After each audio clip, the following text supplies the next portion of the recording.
Suelo recordar mis sueños entre 2 y 4 veces por semana. Y me fascinan, porque mis sueños son siempre sueños de aventuras y me despierto con un recuerdo muy vívido de lo que acaba de suceder.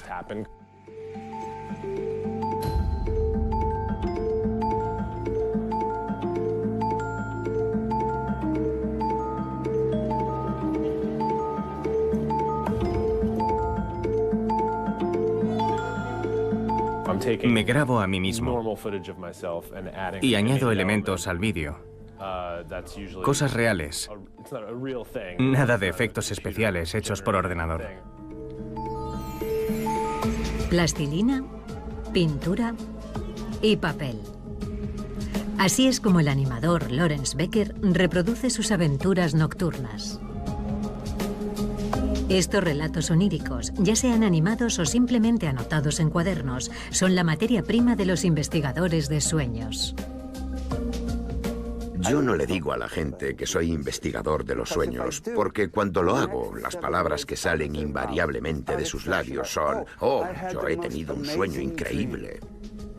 Cada vez con más frecuencia, los científicos intentan desvelar lo que sigue siendo uno de los misterios más insondables de la humanidad. ¿De dónde vienen los sueños? ¿Por qué los fabricamos? ¿Por qué algunas personas recuerdan sus sueños y otras no? Ese enorme territorio no puede ser algo desconocido. Por definición, no podemos observar un sueño mientras sucede. No podemos tener un grupo de control que haga una cosa, otro grupo que haga otra cosa y comparar los sueños de los dos grupos. Esta gran dificultad ha disuadido a los científicos, pero los avances en la imagen médica están cambiando la situación. Cada vez con más precisión sabemos dónde y cuándo se producen nuestros sueños, hasta el punto de que los médicos y los psicólogos los integran en sus diagnósticos y sus pacientes aprenden a controlarlos mejor. ¿Qué influencia tienen nuestros sueños y pesadillas sobre nuestra vida en la vigilia? Y a la inversa, ¿cómo podemos modificarlos? ¿Podremos algún día descodificarlos o desvelar su sentido oculto? Eso es lo que se espera de esta nueva ciencia.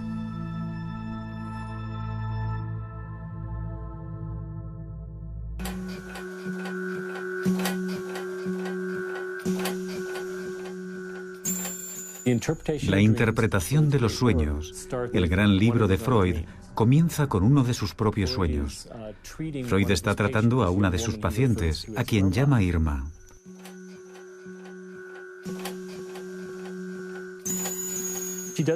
Irma no parece encontrarse bien, y el sueño termina cuando decide administrarle una especie de suero o medicamento. Cuando Freud se despierta, piensa que ha tenido ese sueño debido a su estado de inquietud. Y se pregunta por qué el tratamiento que está utilizando con Irma en la vida real no funciona. El deseo insatisfecho de su sueño es que, cualquiera que sea la causa de la enfermedad de la mujer, no es por su culpa. A comienzos del siglo XX, el neurólogo vienés Sigmund Freud publica La interpretación de los sueños, un trabajo de una resonancia colosal en el que desarrolla su famosa teoría del psicoanálisis. Era la primera vez que un médico decía que tenía interés en estudiar los sueños. Había psicólogos que se interesaban, había filósofos también, pero a Sigmund Freud se le atribuye el mérito de que los médicos comenzaran a pedir a sus pacientes que les contaran sus sueños. Freud creía que los sueños son la expresión de nuestros deseos inconscientes y que cuando nos vamos a dormir por la noche, nosotros vivimos en el mundo cotidiano civilizado y nuestros anhelos y deseos más primitivos y nuestras pulsiones animales debemos mantenerlos bajo control. Pero cuando nos vamos a dormir por la noche, nuestro control disminuye y esos deseos entran en acción. Un siglo más tarde, el psicoanálisis sigue siendo una referencia para muchos psiquiatras y psicólogos, pero cada vez más investigadores se atreven a cuestionarla. Los sueños desaparecen en cuanto nos despertamos, así que es una tarea difícil. Pero puedo decirle que las 2 últimas noches he vuelto a tener un sueño en el que duermo en una residencia estudiantil al principio del curso escolar. Tengo ese sueño constantemente y no sé por qué.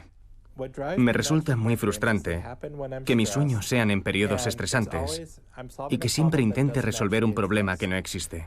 Eso me irrita cuando me despierto, porque he hecho un esfuerzo enorme para resolver un problema que no es real.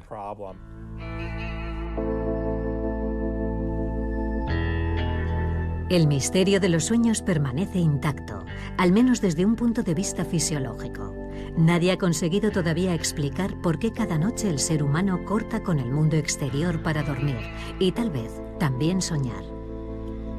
¿Por qué durante 7 horas de 24, casi una tercera parte de nuestra vida, nuestros ojos están cerrados, nuestra respiración se ralentiza y nada nos permite adivinar qué es lo que ocurre en nuestra mente?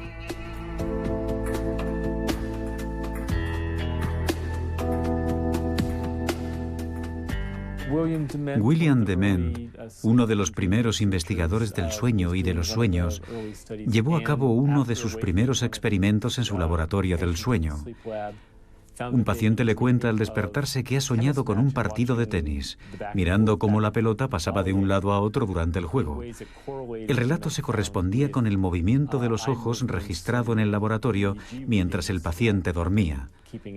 Y de ahí nació la idea de que los movimientos de los ojos durante la fase REM del sueño reflejan en cierta medida la experiencia visual del sueño. Para muchos, los sueños se siguen asociando a la única fase nocturna en que nuestros ojos se mueven, es decir, la fase REM. En el INSERM de Lyon, la neurofisióloga Perrine Ruby, al igual que otros investigadores de su generación, cuestiona esta hipótesis. Hay un 50% de sueños durante el sueño lento, la fase no REM, que son seguidos de un recuerdo de sueño, contra un 80% durante la fase REM. Existe una diferencia. Hay más recuerdos de sueño de la fase REM, pero se recuerdan también muchos sueños de la fase del sueño lento. La teoría de que solo se sueña durante la fase REM no funciona. Por tanto, no podemos contentarnos con estudiar la fase REM para comprender los sueños. En todo momento durante el sueño, el durmiente puede estar soñando. Esto complica la tarea de los investigadores, pero les ofrece también más posibilidades. Perrine Ruby y su equipo estudian el sueño largo profundo, una fase relativamente fácil de alcanzar por personas privadas de sueño, que deben dormirse mientras se someten a una resonancia magnética. Ahora está durmiendo. Vemos que la actividad de fondo se ralentiza en comparación con la vigilia. El electroencefalograma es la única referencia para saber en qué fase del sueño se encuentra el durmiente. Durante el sueño no REM, el cerebro pasa revista a los acontecimientos del día. Constatamos una actividad cerebral regular y repetitiva. Comienza en el hipocampo, una estructura situada en el interior del cerebro, cuya misión es la formación de los recuerdos. Así que pensamos que esta actividad cerebral corresponde a la transferencia de información del hipocampo a la corteza cerebral, donde se almacena nuestra memoria a largo plazo. Durante las diferentes fases del sueño, el hipocampo vuelve a activar las conexiones neuronales utilizadas durante la jornada. Por ejemplo, si el durmiente ha hecho footing, la zona encargada del análisis visual de la ruta se reactivará al mismo tiempo que la encargada de la flexión de las piernas o la de la respiración. Si se encontró con amigos, las neuronas de la conversación se animarán al mismo tiempo que las de la identificación facial o la escucha musical. Estas conexiones neuronales nocturnas son muy similares a las diurnas, con la salvedad de que no tienen ninguna repercusión física. La señal eléctrica queda bloqueada antes de su transmisión al sistema muscular. En el Hospital de la Pitié-Salpêtrière, en París, Isabelle Arnulf estudia a pacientes que sufren lesiones neurológicas. En su caso, la parálisis del sueño no funciona. Durante la noche, sus cuerpos permiten adivinar las acciones de la vida durante la vigilia. Estrechan la mano de un amigo o fuman su oxímetro como si fuera un cigarrillo.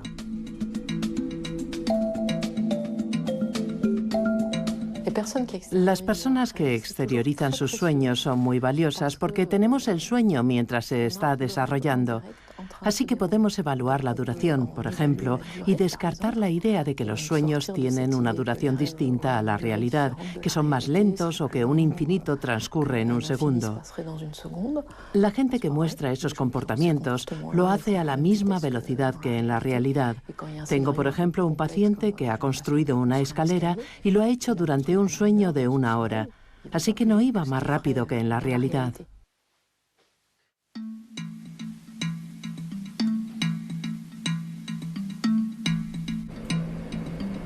Esta continuidad entre vida de vigilia y vida soñada constituye una de las hipótesis más comúnmente aceptadas por los investigadores. Hubo un participante que tuvo un sueño muy interesante durante la resonancia magnética, mientras dormía. Uno de los ciervos de la pradera, de detrás del centro, venía a golpear en la ventana con las patas para comer con nosotros. Comía con nosotros y luego era el ciervo quien le llevaba a la resonancia magnética.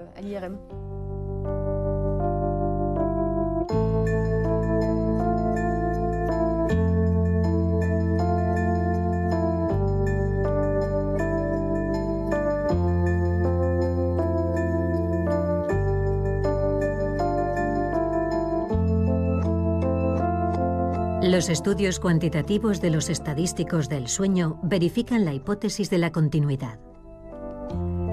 En Estados Unidos, Adam Snyder y Bill Domorf han creado el Dream Bank, o Banco del Sueño, una base de datos de sueños consultable en Internet. Su punto de partida se encuentra en esta caja: 1000 sueños de referencia titulados Las Normas. Las normas de Hall van de Kassel fueron recopiladas entre finales de los años 40 y principios de los 50. 100 hombres y 100 mujeres proporcionaron cada uno de ellos 5 sueños a los investigadores, de modo que hay 500 sueños de hombres y 500 sueños de mujeres. Y los llamamos las normas, porque pensamos que se trata de muestras perfectamente normales, en su mayor parte de hombres y mujeres en edad universitaria. Cada vez que nosotros o alguien hace un estudio sobre otro grupo, lo comparamos con las normas, y apenas hay diferencias. Así que con el paso del tiempo, cada vez tenemos más confianza en las normas. Este es un sueño de la base de datos de Hall van de Kassel. Es el sueño número 30. Estas son las fichas codificadas que se confeccionaron hace varias decenas de años. Vamos a buscar la ficha número 30. Aquí está. Me encerraron en un cuarto que comunicaba con otro más grande, que parecía un granero. Nosotros lo codificamos como agresión. Para comparar relatos que son por definición diferentes, cada sueño es codificado como una obra de teatro. El decorado, los personajes y las acciones principales. Los datos son compilados por ordenador para extraer las estadísticas en la escala de la población estudiada. Lo que te dice es que hay algo en los sueños que es permanente e invariable, aunque de alguna manera sea culturalmente específico. En los sueños de los japoneses aparecen menos animales. En los sueños de los estadounidenses hay más agresiones que en otras sociedades occidentales. Y el hecho de que en los sueños de los estadounidenses haya más agresiones es una prueba de la hipótesis de la continuidad, porque la sociedad estadounidense es más violenta que la suiza o la francesa, por ejemplo. Así que estos pequeños detalles confirman la gran idea de que los sueños se enmarcan en una continuidad con la vida de vigilia.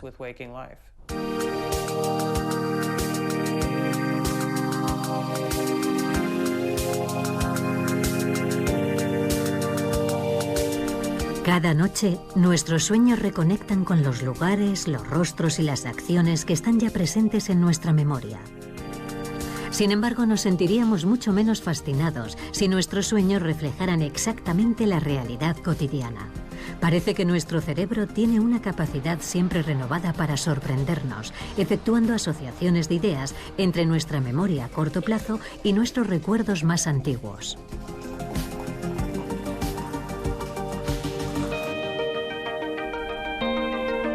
Los sueños del animador Lawrence Becker están sin duda más inspirados en su pasión por los cómics que en su vida cotidiana en Brooklyn.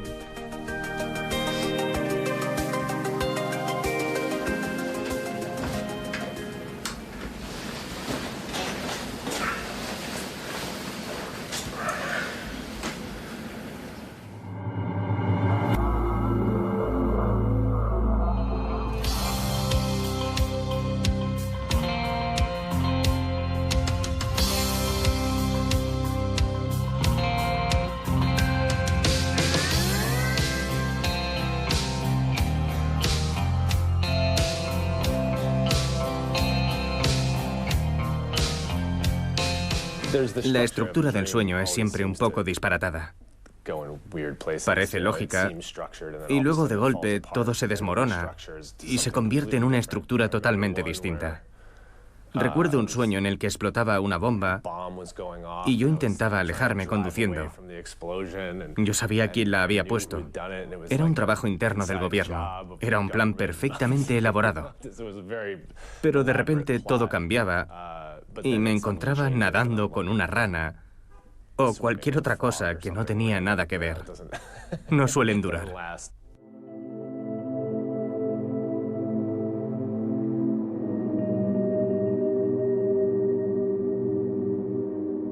Friedrich August Kekulé era químico. Tengo entendido que estaba intentando comprender cómo se formaba la molécula de benceno. Pasaba gran parte de su tiempo de vigilia intentando encontrar una fórmula molecular químicamente estable. Un día Kekulé tiene un sueño.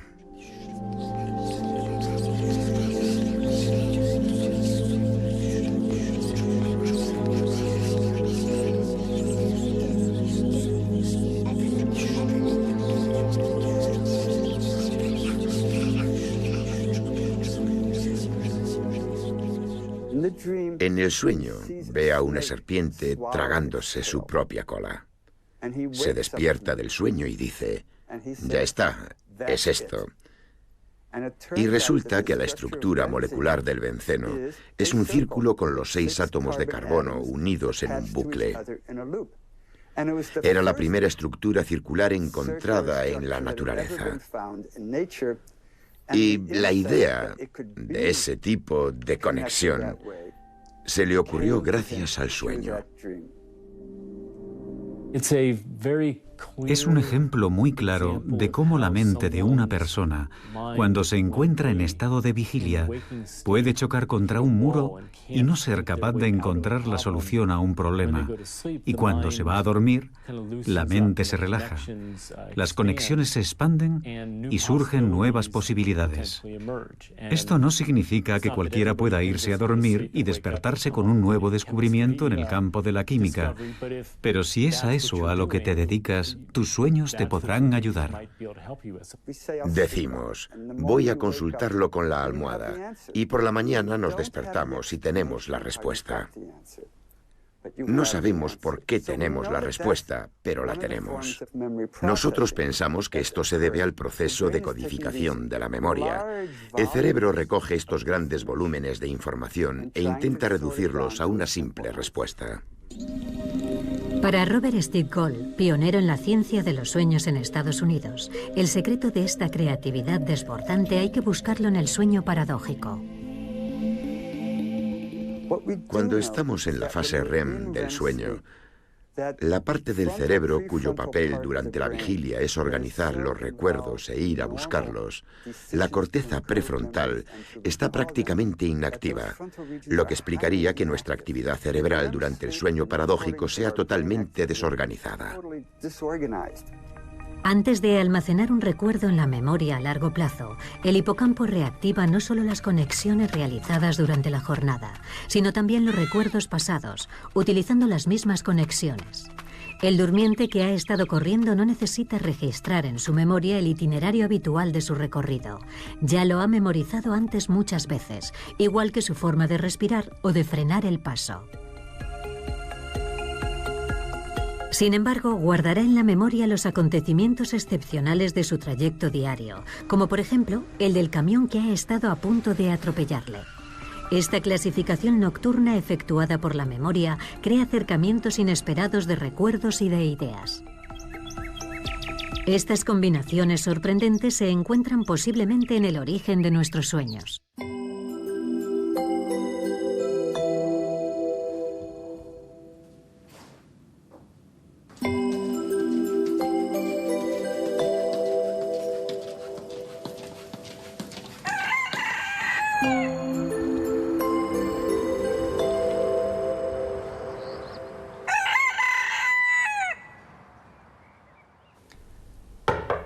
¿Remy?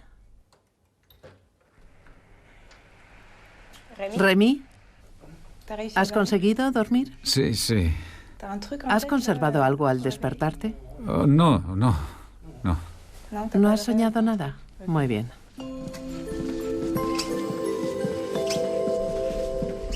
Para explorar el potencial creativo de nuestros sueños, sigue siendo necesario recordarlos. 648, 648 menos 8, 640, 640 menos 7, 633, 677... En Lyon, los equipos de la profesora Ruby despejan un terreno aún desconocido. Con diferentes tests antes y después del sueño, comparan la actividad cerebral de las personas, entre las cuales algunas dicen soñar mucho y otras nada. Para su sorpresa, las imágenes médicas revelan una diferencia de actividad cerebral entre los dos tipos de soñadores. La región que hemos descubierto que era más activa en aquellos sujetos que recuerdan más a menudo sus sueños, en comparación con los que raras veces los recuerdan, es la unión temporoparietal, la unión entre el lóbulo temporal, el occipital y el parietal. Es una región asociativa, involucrada en la memoria episódica y también en la orientación de la atención. Todos tenemos pequeños momentos de vigilia durante el sueño y si los juntamos, el tiempo acumulado es superior entre los más soñadores que entre los menos. Es muy interesante porque hay una hipótesis del año 76 que proponía que el cerebro dormido no es capaz de registrar información en la memoria, que era necesario estar despierto para codificar una información. Los sueños constituyen una nueva información que se presenta en el cerebro durante el sueño. Para codificar un sueño en la memoria y recordarlo, es necesario que se produzca un instante de vigilia en el momento en el que el sueño está en memoria a corto plazo. Más sensibles a su entorno, los grandes soñadores tienen más ocasiones de despertarse y por tanto más oportunidades para recordar sus sueños.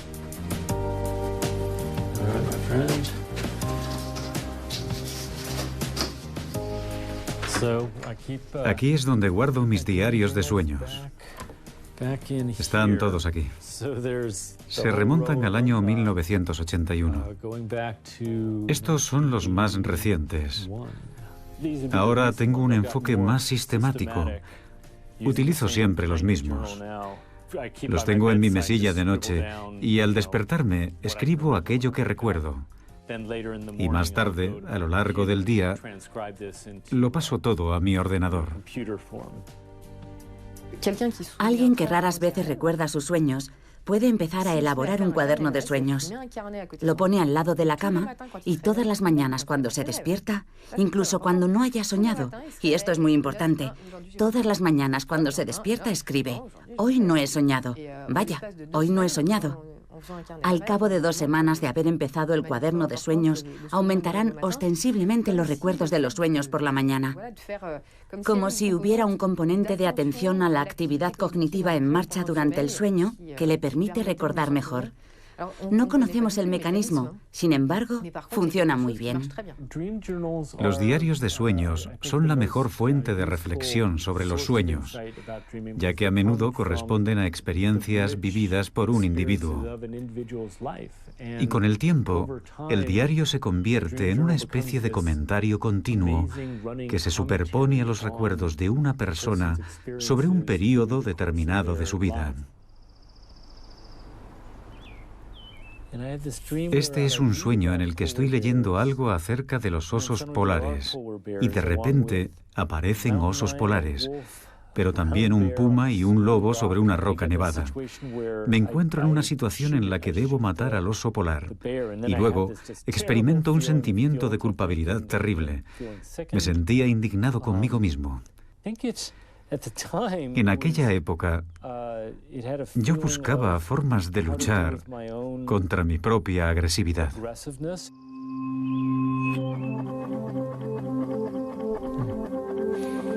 Para analizar grupos de sueños, Kelly Bulkeley ha confeccionado una búsqueda por palabras clave. La utiliza para encontrar similitudes entre sus sueños, pero también con los sueños de la base de datos del Banco de Sueños de Adam Snyder.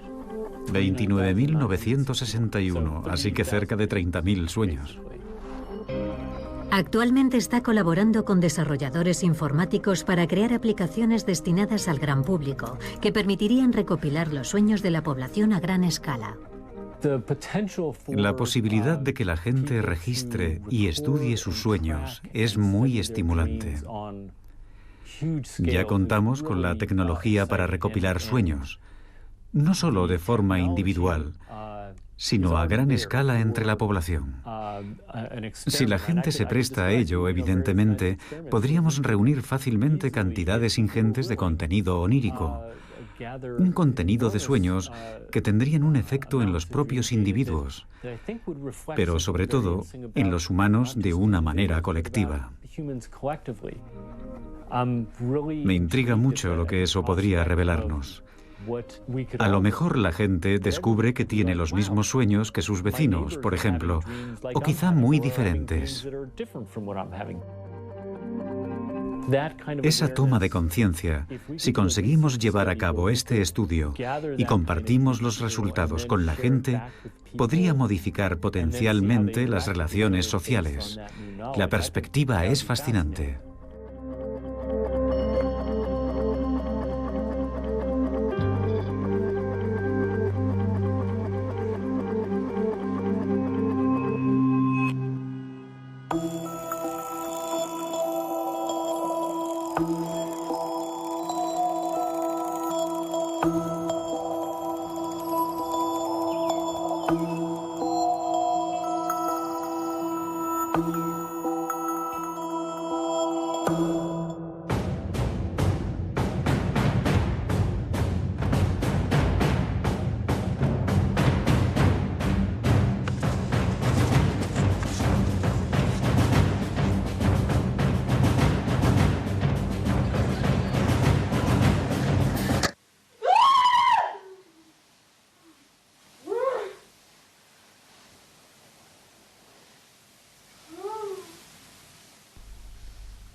En un estudio realizado en los años 70, los investigadores despertaron a las personas durante la fase REM del sueño y les preguntaron qué habían soñado.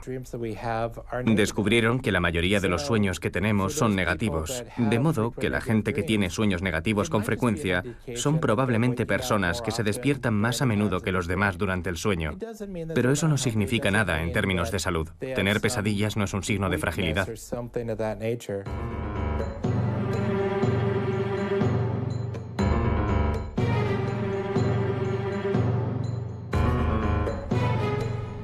Por lo tanto, no tiene nada de anormal soñar que nos persiguen bolas de nieve o que luchamos contra pterodáctilos en mitad de la noche. Para poder tener esta intensa actividad nocturna, el mecanismo de la parálisis muscular es esencial. Cuando observamos a pacientes en los que el sistema no funciona o no funciona como debiera, es cuando realmente nos damos cuenta de lo importante que es permanecer inmóviles durante el sueño. El hecho de hablar no supone un problema importante. Podemos molestar al que duerme al lado o divulgar algún secreto, pero bueno, de hecho hay bastante gente que habla mientras duerme. No estamos muy bloqueados en eso, incluida la fase de sueño lento, pero cuando empiezas a golpear a una persona con puñetazos o patadas, porque eso es lo que hemos visto, las personas que acuden a nosotros vienen con fracturas o incluso con hematomas cerebrales. Cuando se exterioriza, la violencia de los sueños puede llegar a ser brutal y las personas despliegan una fuerza colosal.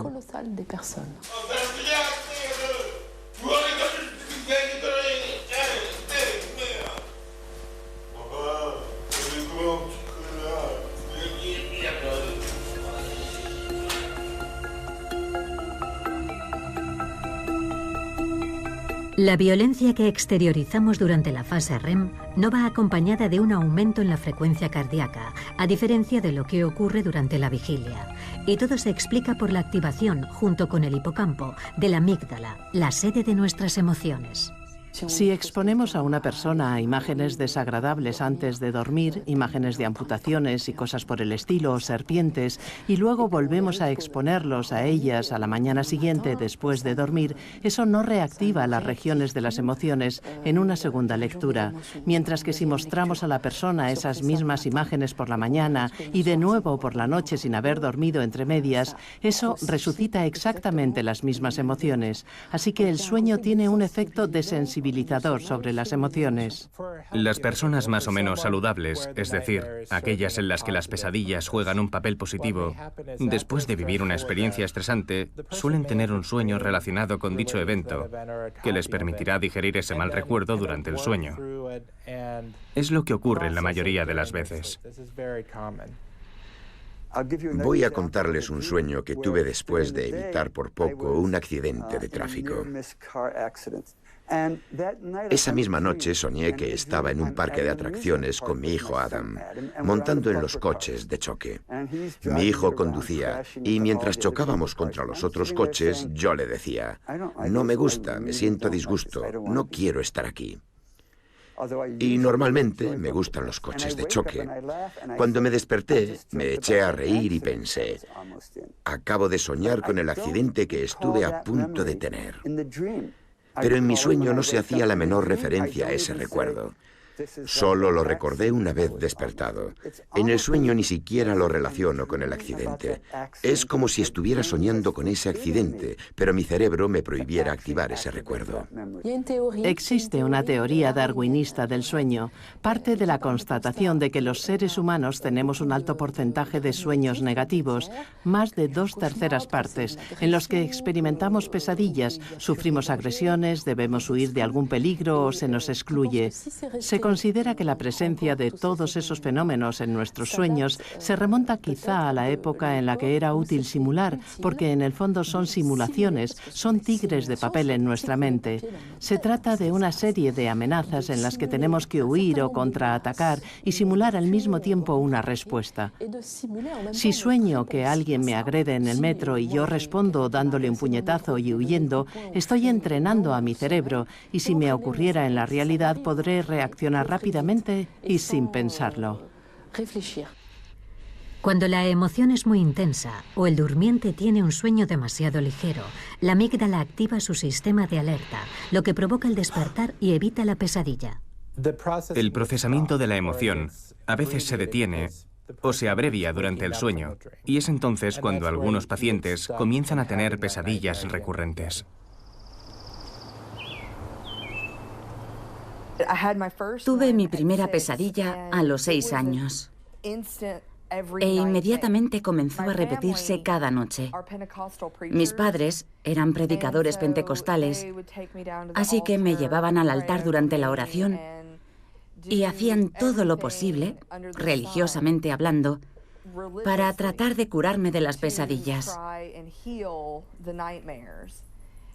Pero no dio resultado. Cuando tenía unos 10 años, dejé de hablar del asunto. Me di cuenta de que era cosa mía. Comprendí que tenía que lidiar con ello y seguir adelante con mi vida. Se convirtió en una faceta más de mi personalidad y fue creciendo hasta el punto de tener hasta 5 pesadillas recurrentes. En esas pesadillas me separaba de mi familia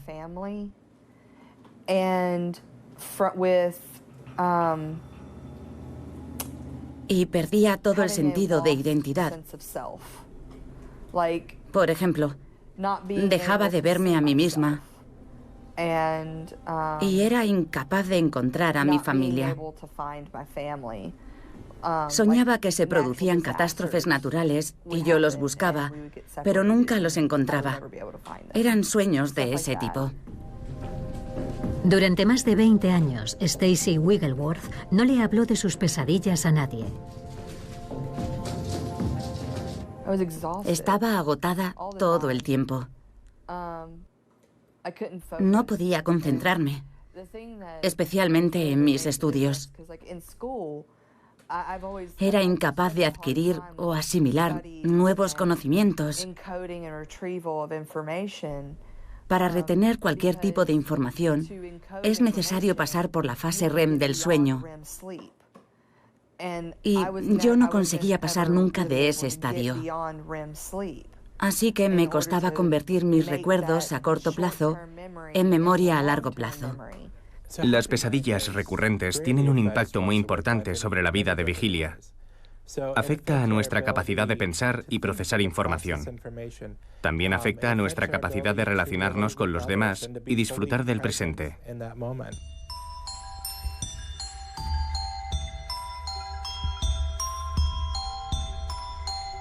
En la Universidad de Mississippi, el psicólogo Michael Nadorf trabaja en la prevención del suicidio. Para comprender mejor a sus pacientes, muchos de los cuales son militares y sufren de estrés postraumático, ha investigado sobre las pesadillas. Hay estudios que muestran que entre las personas que han cometido alguna vez una tentativa de suicidio, el riesgo de reincidencia se cuadruplica entre aquellas personas que sufren pesadillas recurrentes. Y eso sin tener en cuenta el estrés postraumático, la depresión, la ansiedad y la adicción a los estupefacientes. Si descartamos todos esos factores de riesgo, solamente el hecho de tener pesadillas multiplica por 4 el riesgo de cometer nuevas tentativas de suicidio. Es un dato impactante y, sin embargo, a menudo ni siquiera nos lo planteamos. Existe un tratamiento muy sencillo para curar estas pesadillas, pero los pacientes como Stacey a menudo no lo saben hasta que consultan a un especialista. El tratamiento que yo recomiendo para las pesadillas se llama terapia de ensayo de imágenes. Los pacientes cogen su pesadilla y la cambian como ellos quieran. Solo les pedimos que creen un nuevo sueño y que lo modifiquen como mejor les parezca. Pueden cambiar las personas que aparecen en su pesadilla, pueden decidir tener superpoderes. Es un sueño, así que todo es posible. Al final, deja de ser un sueño negativo. Ya no es algo de lo que necesitan escapar. Y una vez que ya no es necesario huir de él, es posible terminarlo. Mientras que antes se interrumpía constantemente y volvía a empezar.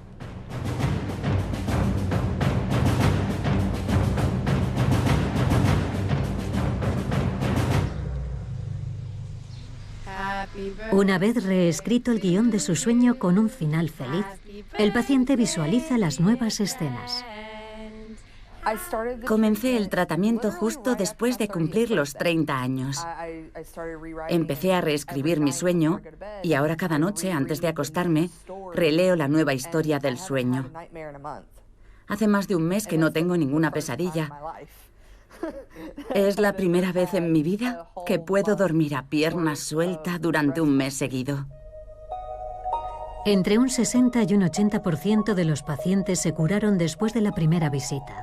El tratamiento por repetición de imágenes positivas es extremadamente efectivo. Si cambiar el curso de nuestras pesadillas es tan sencillo, ¿por qué no es igual de fácil asumir el control de nuestros propios sueños? Cuando me doy cuenta, de que estoy soñando, inmediatamente me echo a volar, porque sé que puedo hacerlo. Es algo bastante típico, supongo. Recuerdo que una vez soñé que era Spider-Man. Estaba entre dos edificios y me di cuenta de lo absurda que era la situación. Sabía que tenía que ser un sueño porque estaba suspendido en el vacío, entre dos edificios como Spider-Man. Y en cuanto me di cuenta de que estaba soñando, me relajé y salí volando. Cuando las personas pueden controlar sus sueños, no tienden a hacer lo que uno imaginaría, por ejemplo, hacer el amor con estrellas de cine. Prefieren volar. Ese es el sueño favorito de los soñadores lúcidos, de los que pueden controlar el contenido de sus sueños. El problema con los sueños lúcidos es que son muy raros. Solamente el 50% de la población ha tenido algún sueño lúcido. Si nos ceñimos a las personas que tienen sueños lúcidos con frecuencia, ese porcentaje desciende hasta el 10% de la población. Y obtener sueños lúcidos en laboratorio es muy complicado. El futuro de la investigación pasa tal vez por los soñadores lúcidos y en particular por los soñadores narcolépticos. Estos pacientes sufren adormecimientos repentinos e inesperados, hasta tal punto incapacitantes que caen directamente en la fase REM del sueño y por consiguiente en un estado de parálisis muscular. En París, Isabelle Arnulf interrogó a sus pacientes narcolépticos sobre los sueños lúcidos y descubrió que el 70% de ellos afirmaba controlar sus sueños. Desde entonces, cuando vienen a dormir al laboratorio, desarrollan el guión de sus sueños con antelación con ayuda del equipo médico. Le decimos a nuestros pacientes, trata de dirigir tu sueño, de controlarlo, y cuando sepas dirigirlo y sepas que estás soñando, haznos una señal ocular izquierda-derecha y si puedes, modifica tu sueño. No solo los ojos, realiza alguna acción que involucre tu respiración, como zambullirte en una piscina, pero siempre en consonancia con el sueño, no cualquier cosa. Y entonces haznos la señal ocular antes de comenzar la acción y cuando la hayas terminado.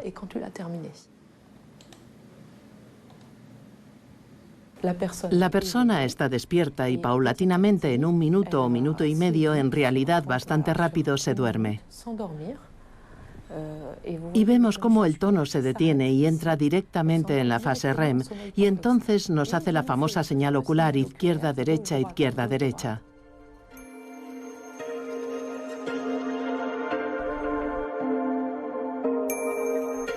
Aquí se ha zambullido porque la respiración se detiene durante 12 segundos y luego vuelve a respirar. Y aquí me ha hecho la señal ocular antes de comenzar la acción y cuando la ha terminado. Con esta paciente avanzaremos mucho más rápido que con otros que no saben cómo hacerlo. Es difícil hacer eso.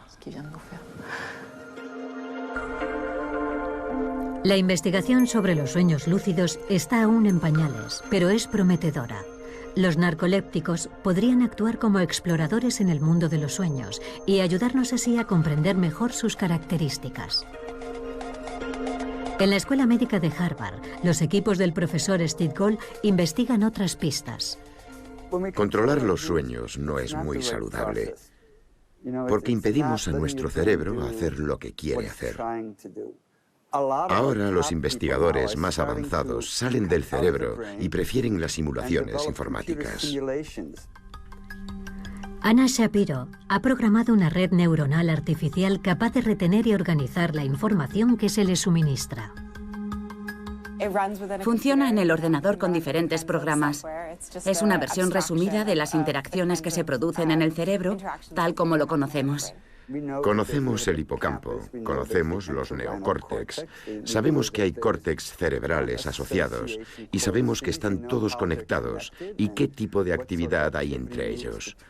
La verdadera cuestión es, ¿podemos conseguir que nuestra red neuronal artificial adopte el mismo comportamiento que la de los seres humanos? Pedimos que retengan en la memoria determinados objetos y estudiamos cómo sus recuerdos cambian después del sueño. Y tratamos de reproducir los mismos experimentos con el modelo informático.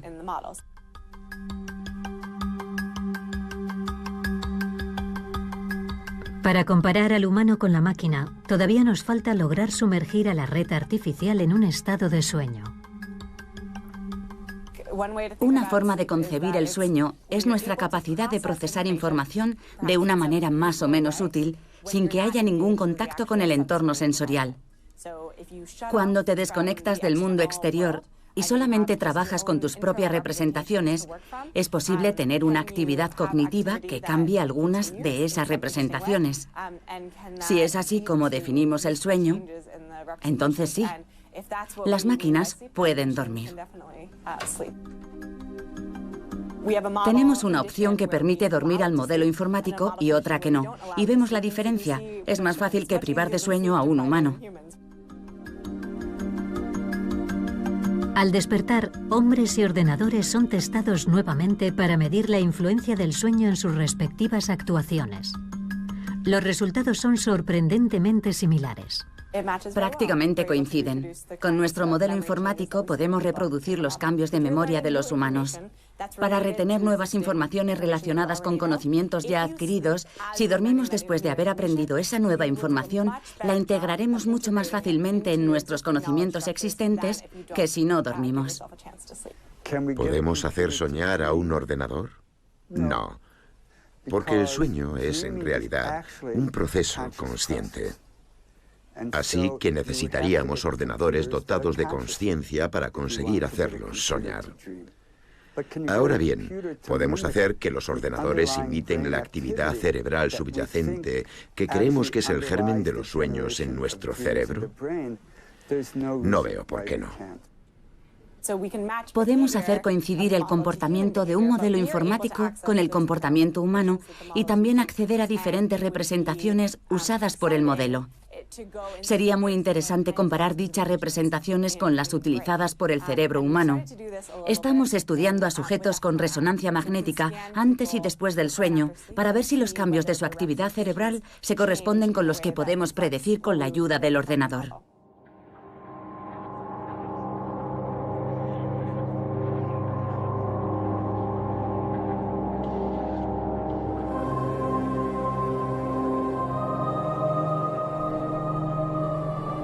Hace algunos años, un equipo de investigación japonés liderado por Yukiyasu Kamitani desarrolló una máquina para descifrar los sueños. Primero registraron la actividad cerebral de los sujetos en estado de vigilia, mientras visualizaban algunas imágenes. Luego, les pidieron que se durmieran mientras se les sometía a una resonancia magnética. ¿Recuerda alguna imagen? Sí. ¿Qué ha visto? Un avión a punto de despegar. ¿Sí? El depósito tenía una fuga y he salido corriendo. ¿Suele ver imágenes como esas? A veces. Bien, vuelva a dormir. Unos minutos más tarde... ¿Recuerda alguna imagen? Había dos hombres armados con cuchillos. ¿Dos hombres con cuchillos? De acuerdo, puede volver a dormirse. Comparando la actividad cerebral en estado de vigilia con las imágenes y la actividad en estado de sueño, los investigadores intentaron predecir los sueños de los durmientes. En el 90% de los casos, conseguían establecer si el sueño en estadio 1 que había tenido el sujeto tenía como contenido mayoritario objetos o personajes. Es una información muy limitada y aún estamos lejos de descifrar el contenido del sueño a partir de la actividad cerebral. Cuando tenemos el sueño nosotros mismos, nos damos cuenta de que lo importante es saber de dónde viene la imagen. El personaje de este sueño se parece a mi profesor de biología y esta escalera es la que había en la casa de mi infancia. Nos gustaría poder introducir un electrodo en el cerebro y decir: oh, este es el recuerdo del trayecto a mi trabajo esta mañana. Y esto de aquí, es el recuerdo de la discusión que tuve ayer con fulano de tal. Pero no es así como los recuerdos se almacenan en nuestro cerebro. Nuestros recuerdos se almacenan de una manera muy difusa y utilizan redes muy extensas. Casi todo nuestro cerebro está involucrado. Tenemos áreas involucradas en los recuerdos, otras áreas involucradas en las emociones. Tenemos zonas muy diversas que nos permiten aprender nuestra vida cotidiana. Y todas estas áreas están activas al mismo tiempo. Es una experiencia interconectada. No es el trabajo de una sola zona. Y es lo que hace que los sueños sean únicos. A menudo sueño que juego al baloncesto o al béisbol y la pelota o cualquier otro accesorio del equipo no son los apropiados. Ya no los practico, pero jugué mucho cuando era niño. Y en los sueños, mi imaginación parece decirme, lo que estás viviendo ahora se parece a lo que sentías cuando jugabas al baloncesto o al béisbol. Lo que somos hoy está conectado con lo que éramos en el pasado, y los sueños están ahí para recordárnoslo.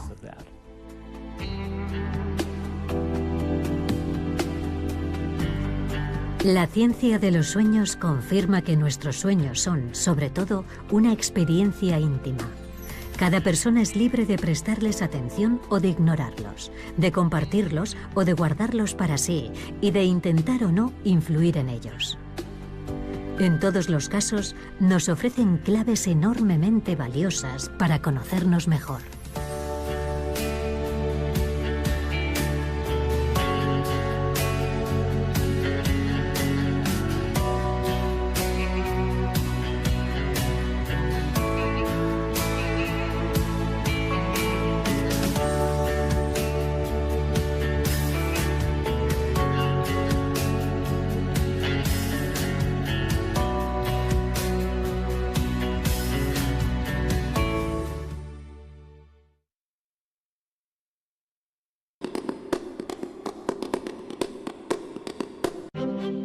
La fotografía de conflictos nos acerca a las raíces de los enfrentamientos más importantes de nuestro tiempo, ya sean guerras, violencia de género, violación o peleas entre bandas.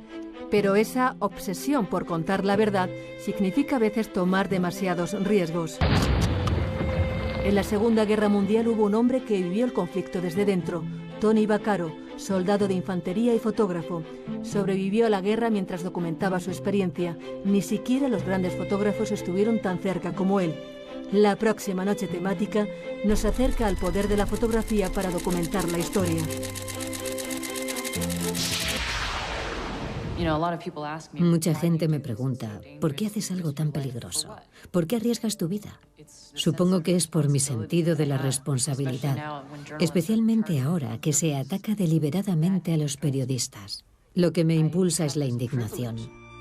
Nicole Tan, Pete Muller, Joao Silva, Donna Ferrato, Robin Hatmon y Eros Howland son algunos de los mejores fotógrafos de conflictos del mundo. Nos cuentan cómo capturan sus imágenes más impactantes llevándonos detrás de la cámara y dentro de sus vidas, siendo testigos de sus batallas personales y profesionales para mostrar al mundo todas las formas de conflicto con la esperanza de mejorarlo. Y la fotografía de Damon enfrentándose a su padre y diciéndole, te odio por pegar a mi madre y no quiero que vuelvas a mi casa. Esa es la fotografía en la que quiero pensar cuando cierro los ojos por la noche. Si yo no hago esto, si no hay más fotógrafos que continúen haciendo este trabajo, nada cambiará. Tengo que seguir trabajando, tengo que hacer fotografías. En 2008 leí un artículo que mencionaba el número de mujeres y niños que habían sido violados en el conflicto del Congo. Eran centenares de miles. Me pareció inconcebible que no hubiera oído hablar antes de eso. Nuestro trabajo es humanizar esas estadísticas para que esas cifras se conviertan en personas de carne y hueso. Durante la Segunda Guerra Mundial, Tony Vaccaro jugó dos papeles en combate, soldado de infantería y fotógrafo, lo que le permitió tomar unas 8.000 fotografías, con las que creó uno de los registros más completos e íntimos de la guerra. Miles de imágenes, a menudo reveladas en cascos del ejército durante la noche. Nadie podía estar más cerca de la guerra que un soldado de infantería. Ni siquiera los grandes fotógrafos de la Segunda Guerra Mundial estuvieron tan cerca. Por eso sus fotos son extraordinarias. La cámara me ayudó a sobrevivir. Llevaba conmigo un aparato que grababa mis pasos y quería asegurarme de que no fueran detenidos.